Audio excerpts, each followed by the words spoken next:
Пахвалёны Езус Христос. Працягваем наши разважанні.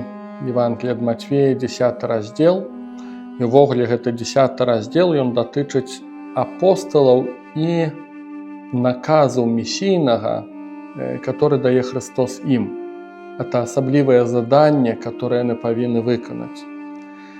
І, можа, перш чым будем углубляцца ў гэты наказ Христовы, ў гэтую місію, дадзеную 12 апостолам. Найперш, хацеў бы сказаць, што хіба што больш і больш я асабіста пераконваюся ў тым, што месійнасць – гэта пакліканне. Гэта не для кожнага веруючага.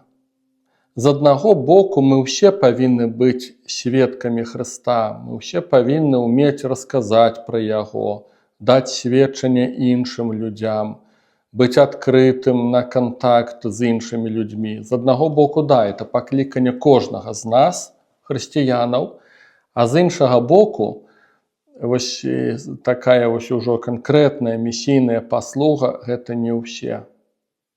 І лічу, што это памылка, калі часам так у энтузіязме гавораць, што апостолы ішлі і мы павінны. Не, гэта не пакліканне ўсіх. Паглядзіце, па-першае, хто такія апостолы. Той, хто хоча слухаць Хрыста, для каго Христос важны, гэтыя людзі называюцца вучнямі. Гэта мой выбар. Гэта я станаўлюся вучнем Христовым. А апостолы – гэта выбраныя з вучняў. Это не людзі, не ім захацелася стацца апосталамі. Не ім захацелася гэтае заданне выконваць Христовае. Это ён выбраў. То есть, разумеем, наш выбор – гэта быць вучнем Христовым. А апостольство, і місіянерство ў гэтым кантэксце, не, гэта трошку іншае. Это Христос паклікаў тых, каго сам хацеў. Я асабіста гэтую тэму даволі добра зразумеў, дзякуючы паслузе ў воршы. Я стаў адрозніваць, што проста быць святаром, пастарам і спаўняць місійную паслугу – гэта не тое самае, гэта розныя рэчы. Што значыць я як святар, пастар? Я служу католікам. Я служу веруючым людзям. Канешне, некаторыя з іх загубіліся, некаторыя, можа, нават Хрыста не пазналі.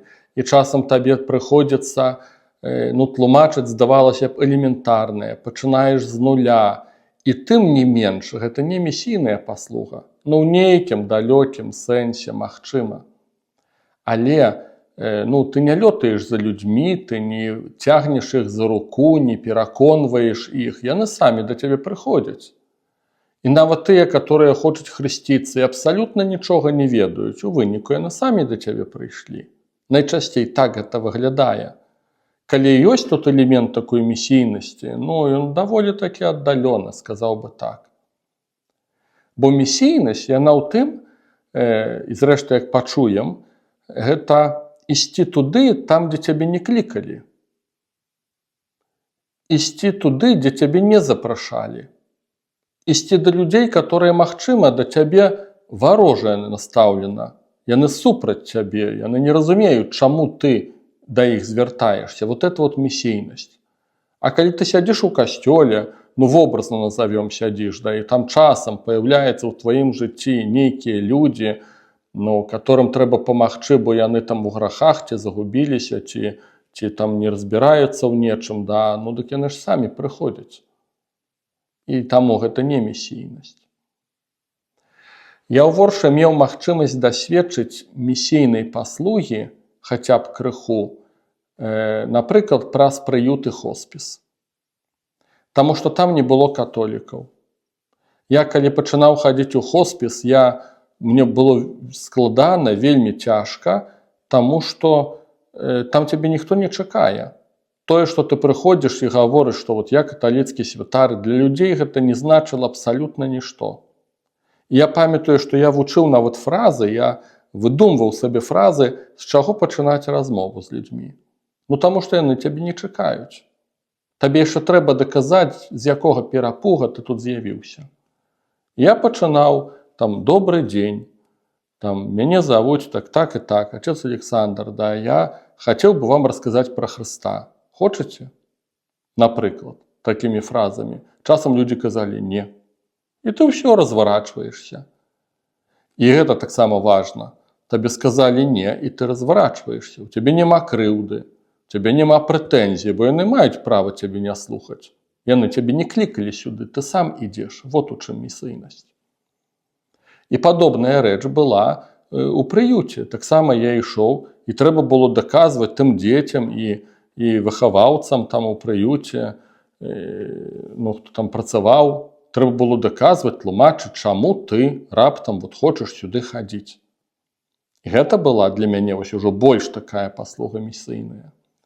Нават у турме гэта не была місійная паслуга. Таму што я прыйшоў, там ужо былі веруючыя, частка католікаў, большасць пратэстантаў, яны ўжо маліліся, яны навяртанне перажылі. Я прыйшоў да сваіх. З розных канфесій, але ўсё-такі прыйшоў да сваіх. Это не была місійная паслуга. І таму цікава, што разважаю, што місійная паслуга яшчэ трэба мець пакліканне да яе. Таму што я бачыў, як шмат такіх хрысціянаў, як яны пачынаецца тэрор такі, яны пачынаюць давіць. Яны пераконваюць, што там трэба пакаяцца, трэба жыць так і так маліцца. І калі людзі цябе не слухаюць, не ўспрымаюць, такі хрысціянін пачынае злавацца, нервавацца, бо яго тут не ўспрымаюць. Но это не місійная паслуга. І я бачу, што далёка не кожны гатовы да місійнай паслугі. Далёка не кожны. Это ў межах такіх уводзінаў. Слава Богу, што я ў Воршы меў такую магчымасць хаця б дасведчыць, хоць трошку лізнуць этой тэмы, што значыць несці місійную паслугу. І цяпер у гэтым кантэксце паглядзім, якія заданні дае Хрыстос 12 апосталам. Вершы 5, 6 і 7. Гэтых 12 паслаў Езус, наказваючы ім: на шлях язычнікаў не ўзыходзьце і ў гарады самарыйскія не ўваходзьце. Але перадусім ідзіце да загубленых авечак з дому Ізраэля. Ідзіце і абвяшчайце, кажучы: наблізілася валадарства нябеснае. Паглядзіце, што важна. Гэта не проста ініцыятыва чалавека. Ісці і нешта там Божае добрае рабіць. Гэта вельмі выразны наказ Хрыста. Прычым ён вельмі канкрэтны і сказаў бы нават магчыма пярэчыць людской логікі. Хрыстос кажа: не ўваходзіць у паганскія гарады, не ідзіце да язычнікаў. І не трэба задаваць пытанняў, чаму такая логіка. Это вельмі выразны наказ ягоны, который пасылае. У этом ёсць місія. Ты павінен проста выканаць заданне. Хто на гэта не гатовы, нават не вылазь. Канешне, узнікае пытанне, чаму да язычнікаў нельга ісці. Многія каментатары гавораць, што гэта часовы наказ. Гэта наказ, ён датычыць гэтага перыяду, пакуль апосталы разам з Хрыстом. Таму што пасля ўваскрасення Хрыста будзе гучаць зусім іншы наказ. Ідзіце да ўсіх народаў, хрысціце ўсе народы, вучыце іх выконваць тое, што я вам наказаў. Будзе зусім іншы пасыл. Але это будзе пасля. А пакуль што трэба апосталам выканаць дакладна гэтае заданне, якое ім сказаў Хрыстос. Без розніцы, разумеюць яны гэта ці не. Не ўваходзіць у дамы язычнікаў. Цікава, што можна сказаць, што Хрыстос у нейкай ступені сам гэтага правіла не трымаецца, таму што у Евангеліі ад Яна мы чытаем, як ён размаўляе з самаранкай. І самаране пасля перажываюць навяртанне. Хрыстос сам не надта ахвочы, калі можна так сказаць, памагаць язычнікам. Ён перш за ўсё хоча у Ізраілі і для сваіх. І Ну, вось гэты момант першага кроку такой евангелізацыі, місійнасці, яго важна пачуць. Это, так сказаў бы, нават першае правіла, што паслуга евангелізацыі датычыць перш за ўсё сваіх. Канешне ж, часам прасцей ісці да чужых людзей, з которымі цябе нічога не яднае, ты ім там нешта сказаў і разышліся, як у моры караблі. Вельмі часта гэта намнога прасцей. Намнога цяжэй гэта ісці да сваіх, которые цябе ведаюць, которые з табой жылі, жывуць, сябруюць з табой. Гэта намнога цяжэй, але якраз такі з гэтага ўсё пачынаецца, і гэта найбольш эфектыўна. Таму што ты, калі табе ёсць што сказаць, ты не галаслоўны тады. Паглядзіце, як апосталы прыходзяць да Хрыста, што некалькі з іх, хаця б двое, яны сваіх братоў да яго прыводзяць. Самаранка, з которой размаўляе Христос, ён таксама ёй кажа, ну не кажа, яна ўжо сама ідзе ў свой горад і расказвае тым, каго ведае, што яна сустрэла Хрыста. Яна ідзе да сваіх. Ёсць цікавы эпізод, калі Христос выганяе злога духа з апантанага, і апантаны, былы апантаны, хоча ісці за Христом, а пан Езус яму забараніў. А сказаў, ідзі ў твой горад і раскажы, што Бог табе ўчыніў.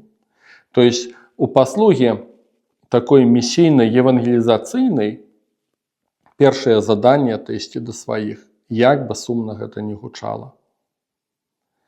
Вот. І паглядзіце таксама, што ўвогуле паслуга апосталаў у адносінах да сваіх, яна будзе вельмі прымітыўнай. Тут няма ніякай тэалогіі. «Ідзіце і абвяшчайце, кажучы, наблізілася валадарства нябеснае». Вот так за пропаведь такая. Это настолькі прымітыўна, але якраз такі вось гэты пасыл здольныя пачуць габрэі, таму што яны чакалі валадарства Божага. Язычнікі не пачуюць такога. А габрэі да, таму што прароцтва старога запавету, яны чакалі месію. Некаторыя айцы касцёла цікава тлумачаць, чаму Гасподь пасылае перш за ўсё да сваіх. Ну таму што ім не трэба тлумачыць, што Бог адзін, што трэба гэтаму Богу пакланяцца, што трэба закон Божы выконваць. Это ўсё это ўжо пройдзеныя этапы. Яны ідуць да сваіх, і свае павінны іх пачуць з полуслова. Яны разумеюць адзін аднаго. Ужо нейкая праца выкананая. Ужо засеяна было раней. Вот.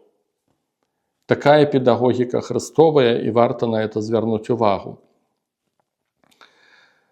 Ідзіце да загубленых авечак з дому Ізраіля. Яшчэ такі момант, некаторыя айцы касцёла, адразу скажу, канешне ж, я з гэтым не згаджаюся, але яркі прадстаўнік Іеранім гэтага погляду, ну і іншыя, яны кажуць, што Христос пасылае апосталаў да сваіх, да габрэяў, для таго, каб пасля габрэі не апраўдаліся. Кшталту мы не ведалі, мы не чулі.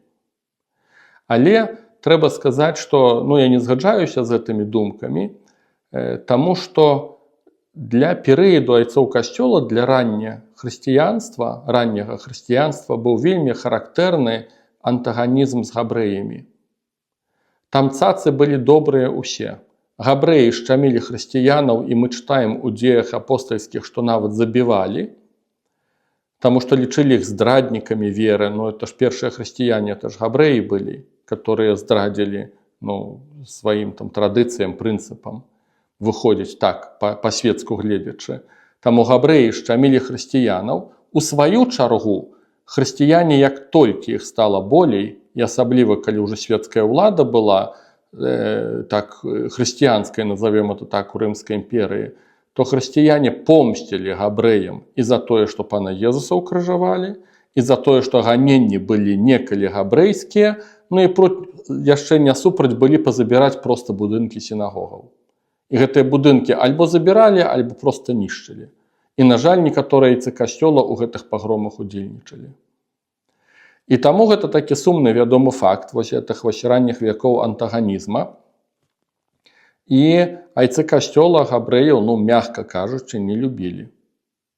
з-за розных там прычынаў, ну і таму такія каментары, што Христос пасылае апосталаў найперш да габрэяў, каб пасля ўжо ім уваліць па самае не хачу, каб ужо ніхто з тых габрэяў не мог апраўдацца, кшталту я не чуў, не ведаў, не бачыў. Ну але не, я з такім пад такой логікай не падпісваюся, я бачу зусім іншую логіку. Вось што ўсё-такі да, Христос пасылае, дае трошку меншае заданне. Ідзіце да тых, хто здольны хоць нешта пачуць. Вот. Месійны наказ, ён намнога цяжэйшы на самой справе, такі вот, і да іншых народаў. Вот. І сказаў бы, это першае правіла. Ідзіце да сваіх, ідзіце да тых, которые здольныя хоць нешта чуць і будуць вас слухаць. І будуць хоць трошку вас разумець. Нема сэнсу казаць людзям, которые абсалютна цябе не разумеюць і не хочуць слухаць. У этом нема сэнсу. І другі наказ, другі момант важны, ідзіце да загубленых авечак з дому Ізраіля. То есть не просто прадстаўнікі ізраільскага народа, а загубленыя авечкі. Канешне ж, можна казаць пра вялікіх грэшнікаў, якія ў вялікіх у грахах трываюць. Ну, але ўсё-такі габрэі – гэта вельмі рэлігійнае, традыцыйнае грамадства. Да, яны заблыталіся, там асабліва фарысеі, вось, і тым не менш, это людзі па-свойму богабаязненыя. Я б сказаў бы, што для мяне вобраз загубленай авечкі Ізраіля – это не толькі вялікія грэшнікі, это людзі, которые ў бядзе. Гэта людзі абяздоленыя, таксама матэрыяльна, которые хваробу перажываюць. Сказаў бы, загубленыя авечкі з дома Ізраіля скорей адпавядае благаслаўлёныя ўбогія духам. Іх ёсць царства нябеснае. І вось гэтая вот убогасць, яна робіць сэрца адкрытым, каб шукаць помачы у Бога. Вот што значыць убогі. І загубленыя авечкі Ізраіля – это нехта такі. Можа грэх чалавека прыбіў да зямлі, можа бяда людская, можа смерць блізка, можа хвароба, можа проста беднасць, можа адчай, дэпрэсія. Вот да такіх трэба ісці. І гэта, як па мне, другое правіла, нават для нас на сённяшні дзень. Гэтыя правілы, которые тлумачу, як па мне, яны актуальныя. Калі мы хочам данесці Евангелие некаму, перш за ўсё, трэба ісці да сваіх, которые здольныя цябе слухаць, першы крок. Другое – убачыць патрэбу чалавека. Чым ты можаш яму сур'ёз паслужыць, не ідэалогіяй. Окей, далей читаем. Хворых аздараўляйце, мёртвых уваскрашайце, пракажоных ачышчайце, злых духаў выганяйце. Задарма атрымалі, задарма давайце. Гэта вобраз дароў духоўных, харызмаў. І, канешне, лагічнае ўзнікае пытанне, дзе гэтыя дары? Дзе вось гэтае праяўленне тое, да чаго прызываў Христос? Здараўляць хворых, увага, воскрашаць мёртвых. Скажем так, не было гэтых эпізодаў, каб так глобальна прямо воскрашалі мёртвых, але дзеі апостальскія пара прыкладаў даюць, што можна вось пад этот пункт падцянуць, скажем так. В усякім разе ідзе размова пра нейкія такія значимыя, знакамыя нейкія цуды. Аздараўленне хворых, уваскрашэнне мёртвых, ачышчэнне пракажоных, злых духаў выганяць. Ну і пытанне, дзе гэтыя дары? У мяне два адказы. Па-першае, каб нешта такое дзеялася, трэба быць такім добра напоўненым Богом. Трэба вельмі добра скарыцца перад ім. Дазволіць яму жыць у табе і яму ж рэалізаваць ягоны план, а не тое, што я зараз для Бога тут нешта наварачу. Калі гэты працэс не адбываецца, скарыцца, пакарыцца яму, каб ён у табе жыў, то не будзе там і дароў. Таму што дары духоўныя, яны не дадзеныя для таго, каб мы хадзілі імі як інструментамі махалі налева-направа, бо нам так хочацца. Праз дары духоўныя сам Господь дзейнічае. І калі мы не гатовыя дазволіць яму дзейнічаць і пакарыцца, это значыць напоўніцца ім, не жыць для сябе. Калі гэты працэс не пачынаецца, то і дароў духоўных там не будзе праяўляцца. Ну і на сённяшні час пытанне, дзе дары духоўныя, Ну, вот так. Мне выдаецца, мы занадта занятыя сабой. І як касцёл, і як народ Божы, і як людзі паасобку. Занадта занятыя сваёй праведнасцю, пабожнасцю, традыцыямі. Там, Господу, не шмат ёсць чаго рабіць у нас. Таму што мы стварылі самі свае структуры. Это адна з прычынаў, чаму дары духоўныя не праяўляюцца на сённяшні дзень. Другая прычына – дары духоўныя, яны трэба для евангелізацыі. Яны не для радасці людской дадзеныя. Гэта як знак таго, што Бог прысутнічае. Гасподь не будзе ўсіх духаў выганяць злых і ўсіх хворых лячыць. Не, але гэта знак, што Бог ідзе, Бог сярод нас ёсць. І калі няма евангелізацыі, а як правіла у нас няма, таму што, наше асноўнае чаканне гэта, што мы толькі, як правіла, я вот чую, як веруючыя ксяндзы наракаюць, што касцёлы пабудавалі, а людзі не ідуць. Так это не евангелізацыя. Евангелізацыя, як ужо казаў я на пачатку, гэта тады, калі ты ідзеш туды, дзе цябе не клічуць. Не чакаеш, што да цябе прыйдуць, а ты ідзеш і прабуеш нешта людзям сказаць, а яны нават не надта там і слухаць хочуць. Вот это вот евангелізацыя. Вот. І калі няма евангелізацыі, то няма і дароў духоўных. Это так. Это другая прычына. Зрэшты, канешне ж, калі мы закрытыя на убогіх, вот у чалавека ў бядзе, разумееце, вот калі праяўляюцца дары духоўныя, ты сустракаешся з убогім чалавекам, который хворы, ты пачынаеш за яго маліцца. І вот тады можа нешта сыграць, што Бог, который ў табе, можа учыніць цуд. А калі ты абыякавы да чалавека хворага і не прабуеш яму пра Хрыста расказваць, там няма месца тады для малітвы, для праяўлення цудаў Божых. Там тады ўся гэтая схема, яна не працуе проста. Отец Эміліяр Тардыф яшчэ тлумачыў, што харызмы духоўныя, дары духоўныя на сённяшні дзень не праяўляюцца у такіх эканамічна развітых і інтэлектуальна развітых грамадствах, дзе якраз такі логіка чалавечая ўсё настолькі апраўдае, што месца для цудаў няма. Тардыф, который ездзіў па ўсім свеце і маліўся за хворых, казаў, што найменш дзеецца цудаў у Еўропе. Таму што людзі скептычна настаўленыя, яны ўсё сабе растлумачылі, яны начытаныя, яны разумныя, да. Плюс яшчэ высока развітая медыцына. Там не трэба цуды, бо трэба заплаціць грошы і пайсці да доктара. І Тардыф тлумачыў, што ўжо ў 70-80-е годы Еўропа найменш падатная на праяўленне сілы славы Божай. А Афрыка і Азія,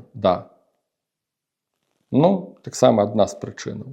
Так трошку глобальна гледзячы, але, канешне ж, яна датычыць і жыцця кожнага з нас асабіста. Задарма атрымалі, задарма давайце. Канешне ж, можна разважаць у такім кантэксце, што не зарабляць на гэтым. На паслугі евангелізацыйнай не зарабляць. Хаця пытанняў даволі шмат, таму што ўсё адно і такая ж паслуга, яна там нешта каштуе, асабліва ў наш час. Там ці тая самая машына, ці праезды, ці там нейкія ў інтэрнэце там паслуга і так далее. Ўсё адно што нейкія грошы ёсць. Таму можна, я думаю, у гэтым ключы разважаць, што, каб не зарабляць на гэтым. А з іншага боку таксама сапраўды прызадумацца, што калі Бог нам праз нас дзейнічае, дык это ж не мы, это ж не наш высілак. Абагачацца на гэтым не надо, калі Бог праз нас дзейнічае. Можна шмат пра што тут думаць. Не бярыце з сабою ні золата, ні срэбра, ні медзі ў паясы свае, ні торбы ў дарогу, ні 2 вопратак, ні сандаляў, ні кія, бо варта працаўнік сваёй стравы.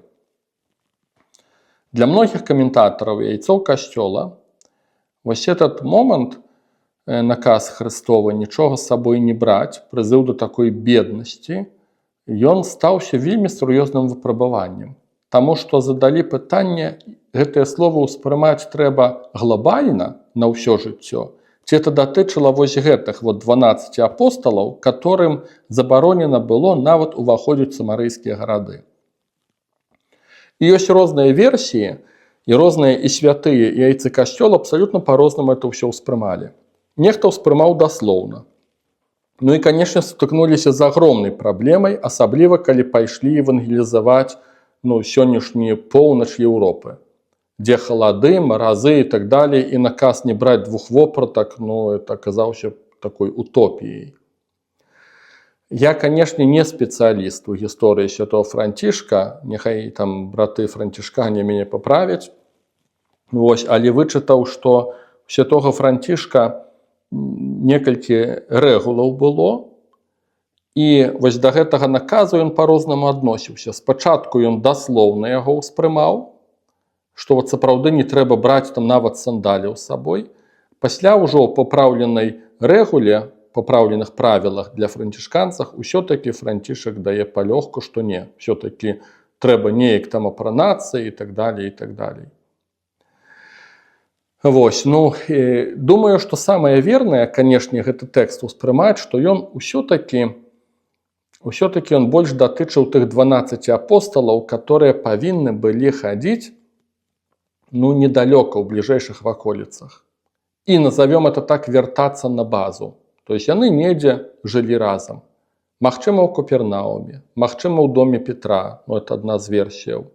Сам Ізраіль ён не такі вялікі. Плюс это цёплая краіна, калі ты так нічога не маючы, хоць і босяком павандруеш там дзень-два, можа нават і 3, там нават дажджоў не было, то, думаю, там нічога не станецца. І сапраўды выдаецца, што такі наказ абсалютнага мінімалізма матэрыяльнага, ён усё-такі датычыць тых 12 ці тых місіянераў для Палестыны, для Ізраіля. Хаця, канешне, можна і шырэй там недзе думаць. Там многія святыя біліся ў грудзі, лічылі сябе вінаватымі, што яны не могуць выканаць ідэальна вось этот наказ Христовы. Той самы Францішак, я ў сумленні мучыла, і той самы Ян Златавусны казаў, што, на жаль, я не магу яго выканаць, што ў мяне там болей вопратак ёсць. Я думаю, што кожны сам да сябе можа спрабаваць хаця б у нейкай ступені аднесці гэты фрагмент. Я, напрыклад, прызадумаўся пра сандалі. Канешне ж, трэба гэтыя сандалі і хадзіць, і ёсць у гэтым логіка. Я б, напрыклад, на сённяшні дзень сказаў бы, навошта нам камфортныя машыны, як святарам. Ясна, што яна трэба. Сандалі такія, так сабе этот вобраз сандалі, машына ўсё-такі не сандалі. Але ў гэтым ключы, у гэтай логіцы. Канешне ж, машына трэба, каб ездзіць. Я лічу, што машына трэба, ксяндзу трэба, который ездзіць. Пляцоўкі, рэкалекцыі, яшчэ нешта. Я не уяўляю, каб у мяне была машына, которая увесь час ламаецца. Як бы я спаўняў сваю паслугу. Я гэтага не уяўляю. Значыць, надо альбо старая ідэальная машына, альбо просто купляць недзе больш-менш новую, бліжэй да салона. І гэта ўжо камфорт у нейкай ступені. Але ён, мне здаецца, он апраўданы. Я памятаю, як нават з машынай, як у свой час я меў старенькую Астру, которая вечна ламалася мне ў Воршы. Па гадам не старенькую, але пастаянна ламалася. І я, калі хадзіў у турму, зэкі, которые нічога не мелі, некаторыя і на свабодзе нават ніколі нічога не мелі. Яны мне казалі, што у вас за машина такая, которая ломается? Мы будем молиться за тое, каб Бог вам дал новую машину. Я помню, таки аж здзіўляўся, таки думаю, про што яны гавораць? Па-першае, навошта мне новая машина? По-другое, неяк это не ў Бога так, это нейкі комфорт, это люкс нейкі, я ў такіх катэгорыях думаў. І цікава, што так выйшла, что так Господь благословил, что новая машина, там не с салона, але новая машина з'явілася. И помню, мне казали зэки, что слава Богу, что мы молились, и Господь пачуў. Тому что яна трэба, для паслуги яна патрэбная. Так я гляжу в катэгорыях сандаляў. А, конечно, уже там комфортная машина, лепшая, там больш широкая, больш пахне, больш прэстыжовая. Это пытанне навошта. Ну, в таких катэгорыях сандаляў, напрыклад. Да. Некаторыя гэтыя наказы хрыстовыя пачыналі нават сімвалічна разумець. Напрыклад, кій, не бярыце з сабой кія. Это як вобраз улады пастырскай. То есть там не надужывайте улады. Ну, некаторыя так это разумелі. Ну, але, канешне, хочацца нават трошку больш, ну, больш канкрэтна ўжо, не аж з такой сімволікай разумець это, да. Некаторыя казалі, не бярыце дзвюх вопратак. Гэта значыць, што апраніцеся ў Хрыста і ні ў кога больш не апранайцеся. Ну, вот такім сімвалізмам каментавалі. Ну, таксама прыгожа, але неяк так не надта мне адпавядае, калі можна так сказаць. І думаю, што гэта наказ, яшчэ чаго найбольш датычыць, гэта дасведчыць таго, што Гасподзь з табой. Што ты ідзеш нічога не маючы, і табе ёсць куды вярнуцца, і ён з табой, і ён цябе не пакінуў. Дасведчыць провіду Божага. Прыйдзе час, калі ў апосталаў пачнуцца агромныя праблемы. Калі ім трэба будзе ісці евангелізаваць язычыцкія народы, іншыя краіны. Я думаю, калі б яны на той час не дасведчылі, як Бог з імі і клапоціцца пра іх у дробязях, яны б не змаглі выканаць такія цяжкія заданні перад Богом. Ну і, канешне, вось эта навука, бачыце, мы самі ніколі не ўводзім сябе ў такі крытычны стан ці ў стан абмежаванняў. Нам заўсёды хочацца нейкая камфорта. Свядомая прымаўка рыба шукае дзе глыбей, а чалавек дзе яму лепш. І нам заўсёды падскурна нам хочацца лепшую долю выбіраць. Напэўна, не горшую. А ўвесь час, калі мы выбіраем для сябе лепшую долю і больш камфортную, мы тады пазбаўленыя магчымасці дасведчыць, што Бог з намі пра нас клапоціцца. І таму ў нейкай ступені Гасподзь уводзіць у крызісную сітуацыю, каб убачыць, што ён клапоціцца. І такая штучна крызісная сітуацыя, створаная Хрыстом. Ідзіце, ён ім наказвае, нічога з сабой не бярыце і паглядзіце, што я пра вас дбаю. Далей. У які б горад ці вёску вы не ўвайшлі, даведваецеся, хто ў ім годны, і там заставаецеся, пакуль не выйдзеце. Ідзе размова пра што? Як это даведвацца, хто годны? Гэта азначае, што не трэба, пра это ўжо казаў, на сілу пераконваць і евангелізаваць. Трэба ўбачыць чалавека адкрытага, который гатовы слухаць, который хоць троху ў нечым зацікаўлены. Можна ўявіць сабе, што таксама нехта так прыгожа каментаваў зайцоў касцёла, што ты ўваходзіш у нейкі горад і там шмат дамоў, а табе, як місіянеру, трэба прыйсці толькі ў некалькі дамоў, табе не трэба па ўсіх дамах хадзіць. Табе трэба распазнаць, як можаш перад Господам і проста па-чалавечы распазнаць, у які дом трэба зайсці, дзе хоць трошку адкрытыя на тое, што ты ім нясеш. У такой евангелізацыі няма насілля, у жыцці духоўным няма насілля. Таму трэба, я бачу, нават у рухах касцёльных, часам такія кабіткі пабожныя настолькі гатовыя пераконваць аб веры, што там людзі ў розныя бакі разбегаюцца, як мышы ад велікана. Таму што там такі напор ідзе, што там проста гвалт і насілле, нічога больш. Яна знаеце, направа ўпэўнены, усе астальныя дурні, а яна пераканае, як трэба жыць. Это не евангелізацыя, это называецца тэрор. Дарэчы, такая рыса характэрная для людзей сузалежных, таму што яна камандзір, ёй трэба ўзяць усё ў свае рукі, яна мужика там у абцугах такіх трымала, таких жорсткіх рукавіцах, мужика, который піў, яна зараз усіх будзе трымаць у такіх рукавіцах. Это не евангелізацыя. Это маразм і тэрор. Паталогія, дыягназ. Карацей, заходзячы, знайдзіце людзей, которые годныя, которые не тое, што лепшыя, да которых спрабуйце распазнаць, да каго сапраўды з гэтага ўсяго гораду, да каго Гасподь пасылае. хто адкрыты на тое, што ты вот нясеш вестку пра Царства Божае. А ўваходзячы ў дом, прывітайце яго. Тут цікавы момант. Беларускі пераклад кажа проста прывітайце. Рускі пераклад, калі зараз знайду, але, канешне, не факт. Рускі пераклад будзе казаць, што карацей, ідзе размова пра слова шалом. Не проста прывітаць, а гаварыце мір гэтаму дому.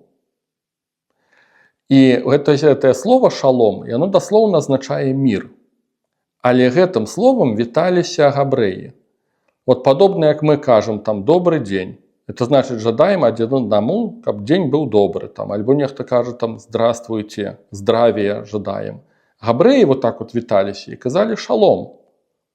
Грекі казалі хайре, радуйся. А габрэі казалі шалом. І тут вот такая вот цікавая ігра словаў. Што з аднаго боку ты прывітаеш чалавека, а з іншага боку ты нясеш мір. Ты не ідзеш варожа сюды. Ты не ідзеш з напорам, ты не ідзеш як тэрарыст. Ты нясеш мір у гэты дом, мір Христовы. Вот. Прывітайце, ну ў гэтым сэнсе, да, шалом, благаслаўляючы мірам, альбо рускі пераклад кажа, гаворачы мір гэтаму дому. Калі дом будзе годны, то няхай сыдзе спакой ваш на яго. Калі ж не будзе годны, то спакой ваш вернецца да вас. І бачым гэта, ну, тая думка, которую я ўжо казаў. Няма напору на сілу. Ты ідзеш з мірам, і калі ты бачыш, што чалавек успрымае цябе з мірам, вот мір твой вяртаецца, як бы, ну, застаецца тут. То есть ты сказаў, падзяліўся мірам, благаславіў мірам гэтага чалавека, і ён благаславіў цябе мірам. І вот тады вот заставайцеся і гаварыце. Такая гэта логіка, да. Я чамусьці зараз узгадаў такі цікавы эпізод. Заўсёды мне цяжка гаварылася, колькі вот, ну, в кавычках мяне прабавалі евангелізаваць сведкі Іеговы. Да, мы кажам, што это не хрысціяне, таму што яны не прымаюць Хрыста як Божага Сына. Ну, такая рэлігійнае ўгрупаванне, монатэістычнае, калі можна так сказаць. І ніколі мне не ішлі з імі размовы. Заўсёды это сканчвалася канфліктам, гэтыя напорыстыя жанчынкі, которые там прабывалі да сваёй там супольнасці цягнуць да сведкаў Іеговы. І памятаю, толькі раз так было, калі я сустрэў такога маладога мужчыны, так даволі так акуратненька апранутага. Ён быў, да, сведкам Іеговы. Ён нешта мне пачаў казаць, я яму спакойна кажу, што я католік, я веруючы. Ну, не казаў, што ксёндз, кажу, проста веруючы. Кажу, што ну я по-другому на это ўсё гляжу. І я хіба што ўпершыню не сустрэў агрэсіі. Ён так спакойна такі, ну да. І ведаеце, я з ім стаяў размаўляў. Мы хіба што паўгадзіны размаўлялі проста. Не даказваючы нікому нічога, не пераконваючы, проста вот як веруючыя людзі, ну, я не стаў сведкам Іеговы, ён не стаў хрысціянінам. Але паміж намі быў мір. Мы нешта супольнае знайшлі, вот нейкае праяўленне любві, хаця, канешне, мы вельмі розныя. І вот гэты мір, да, я яго благаславіў мірам, ён благаславіў мірам мяне. І таму мы мелі магчымасць стаяць размаўляць. Толькі раз у мяне быў такі эпізод. Ну вот з прадстаўнікамі сведкаў Іеговы. Чытаем далей. А калі хто не прыме вас і не паслухаецца словаў вашых, то, выходзячы з дому або з горада таго, атрасіце пыл з ног вашых. Сапраўды, кажу вам, лягчэй будзе зямлі Садома і Гаморы ў дзень суда, чым гэтаму гораду.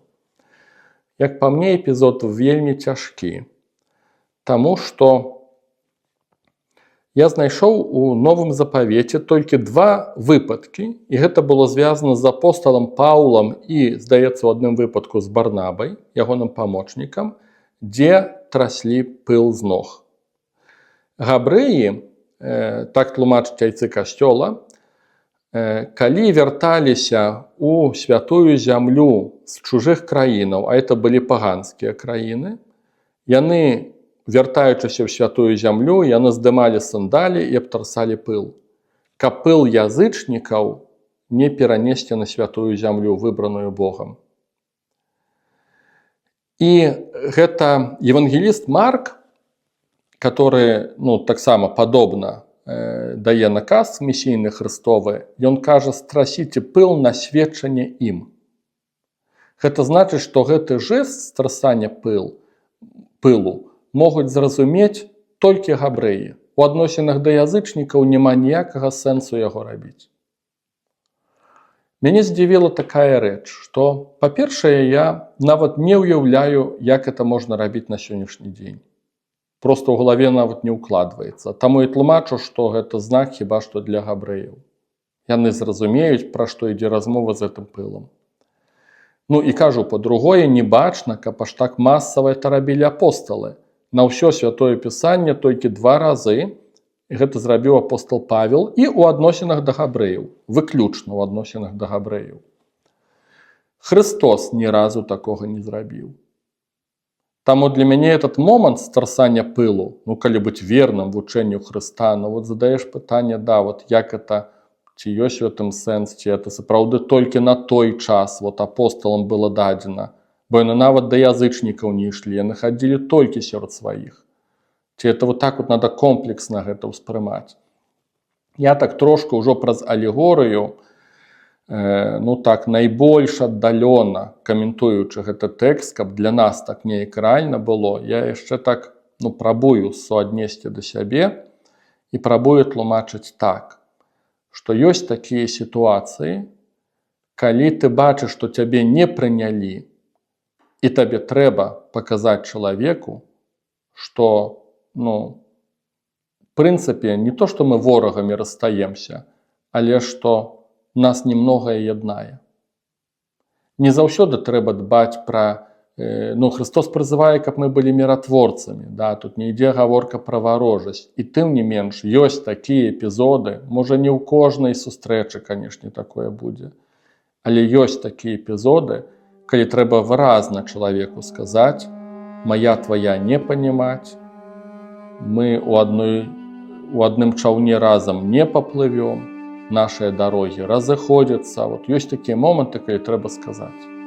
І благаславіць чалавека з мірам, і зразумець, што мы разыходзімся. Але даць яму пра гэта знаць. Так найбольш аддалённа гэта тлумачу. А ўжо ў якіх эпізодах так зрабіць, а ў якіх якраз такі не трэба так рабіць, гэта ўжо, дай Бог, нейкай мудрасці ўсім нам на распазнанне. І на гэтым мы дадзены эпізод наказу 12 сканчваем. Пасля там будзе працяг таксама гэтай тэмы місійнасці. Пахвалёны Езус Христос.